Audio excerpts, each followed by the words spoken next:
nga tubaab yi ñoom ba léegi dañoo jàpp ni nit ñu ñuul ni ñoom ñoo ñu gën a muus daal man c'est ce que j'ai compris quand j'écoute Maître Sûr parler de cette affaire.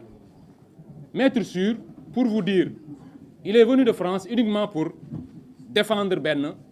Sa stratégie de défense c'est de dire que dette cachée amul parce que rapport yi koy firnde gisuñu leen. Il est venu de France juste pour dire ça.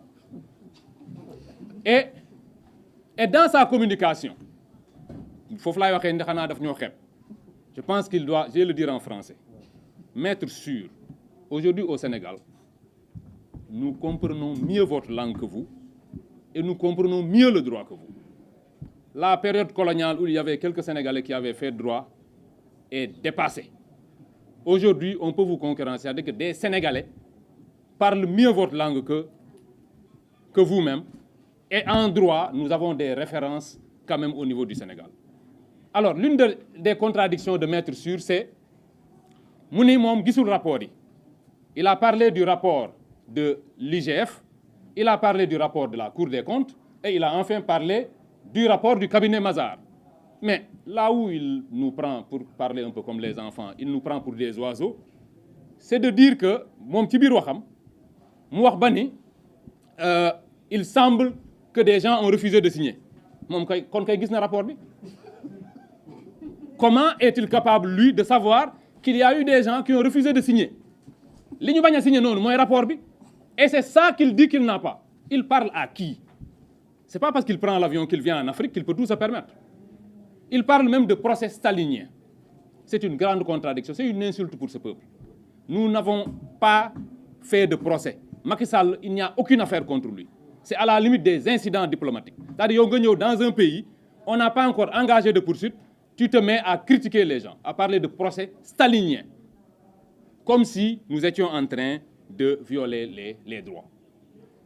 La question, comme l'a dit tout à l'heure Babo, est une question technique.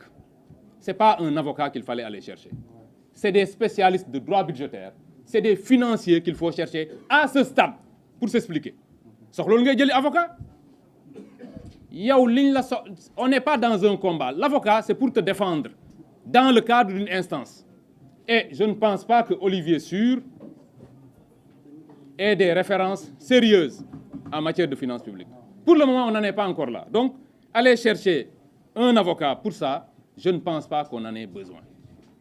Et je l'ai dit aujourd'hui, la dette cachée, Macky Sall ak ñoñam, à savoir ñoom Aïssata Tall Sall qui le défendent, mënuñoo wax dans ce pays ba nit ñi jàpp ni dette cachée amul.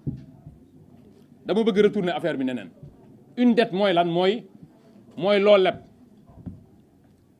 Le gouvernement du Sénégal, attaché à la transparence, dès qu'ils sont arrivés, le président et le premier ministre ont dit nous allons gouverner dans la transparence et la vérité. On va dire la vérité aux Sénégalais.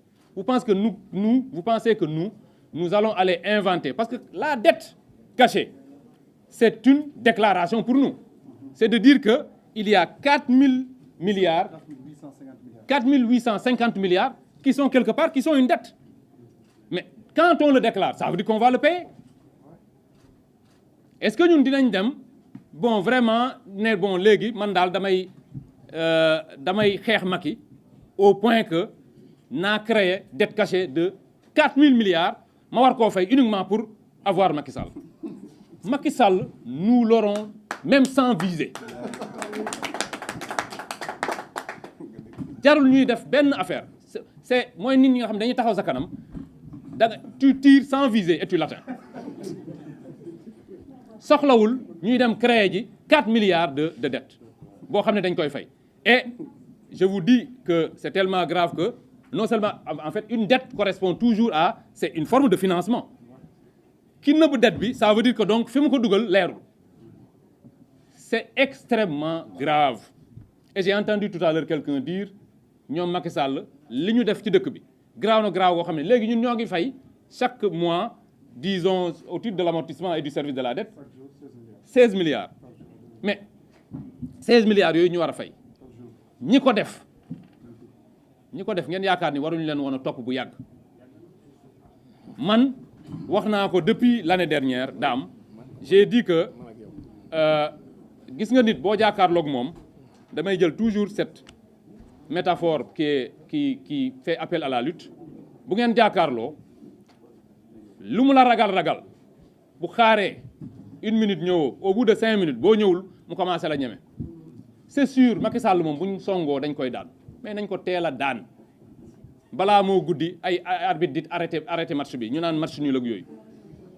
Donc ce que je voulais dire c'est que ñoom li nga xam ne jël nañ ko ci dëkk bi li nga xam ne def nañ ko on a dit tout à l'heure ils devaient raser les murs non ils ne rasent pas les murs on les rase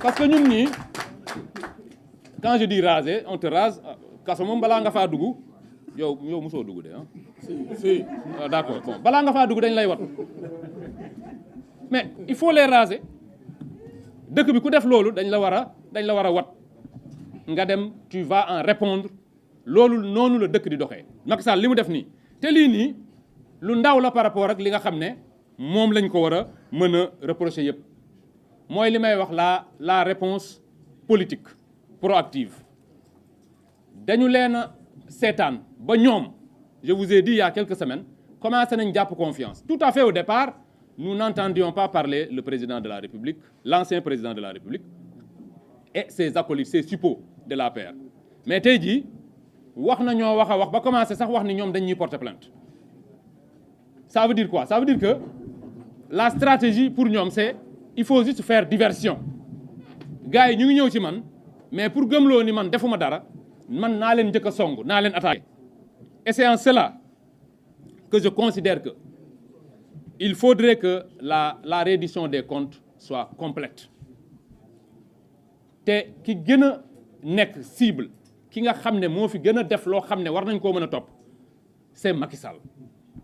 Macky Sall a mis en place un système global de prévarication de tricherie tout était faux sous Macky Sall tout était faux li vrai woon li nekkoon dëgg mooy lui il s'appelait Macky Sall et les noms de ses ministres en dehors de ça loo dugg rek ay naxa nga ca parce que la manipulation suprême dans un état waa FMI sax mënuñu koo gëm les gens ne savent pas que il était possible pour un état en 2020 et quelques de pouvoir par des micmacs budgétaires parvenir à cacher à soustraire une dette de la lisibilité ils ont été très très forts li ñu def kenn mësu koo def moo tax ñu nit ñu war a def loo xam ne kenn mësu koo def mooy tous ceux qui de près ou de loin ont eu quelque chose à voir avec cette dette-là nga xam ne dañoo engagé inutilement le peuple sénégalais violant toutes les règles s'immisçant dans les compétences de l'Assemblée nationale ñooñu dañ leen a war a wër et on doit les sanctionner aujourd'hui Macky Sall il anticipe sur ces questions-là xam na ni les vraies questions pour moi li ñu war a toppee Macky Sall ce n'est même pas ça les vraies questions c'est l'ensemble des personnes qui entre 2021 et 2024 ont subi soit un emprisonnement sans cause soit une torture sans cause soit un assassinat parce que ñi ñu fa rey bari nañ et tout cela ça retournera sur Macky Sall te bu delloo ci Macky Sall et c'est par là que je vais clôturer bu delloo ci Macky Sall ça retournera sur son parti le parti APR ne peut pas survivre à ce qui va arriver dans quelque temps mënta nekk parce que dans l'histoire du Sénégal jamais aucun parti ne s'est permis cela ils se sont permis des choses ils ont été à la place de l'État organisant une justice parallèle mooy lan fii état rek moo am droit wu rey nit sous certaines conditions ñoom jël nañ ay nervi yu rey nit fii état rek moo Pastef am na ñoo xam ne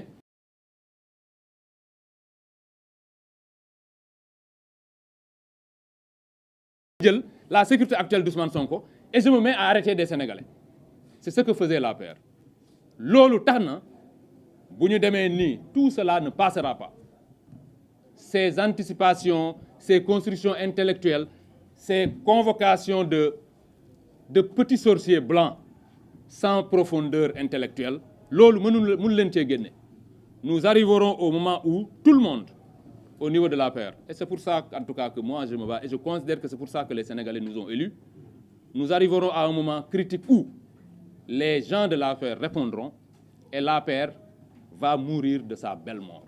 Je vous remercie.